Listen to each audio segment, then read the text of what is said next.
নমস্কার সকলকেই। এই যে এখন গরম পড়ে গেছে, মার্চ মাস শেষ হতে চললো।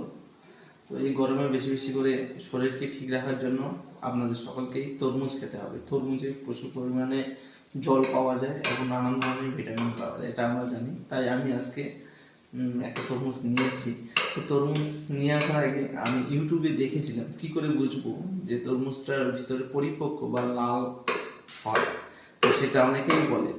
তো আপনারা এই জিনিসটা আমি দেখেছি যে এইটা যত ছোট হবে এটাকে বলা হয় ব্লুজুম এন্ড।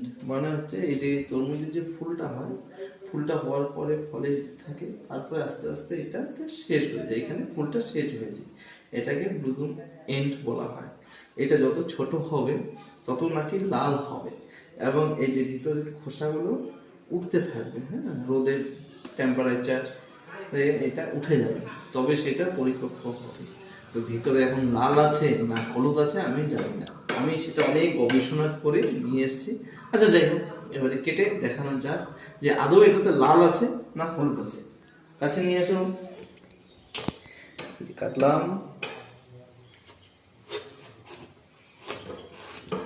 দেখা যাক দেখা যাক লাল না নীল না হলুদ।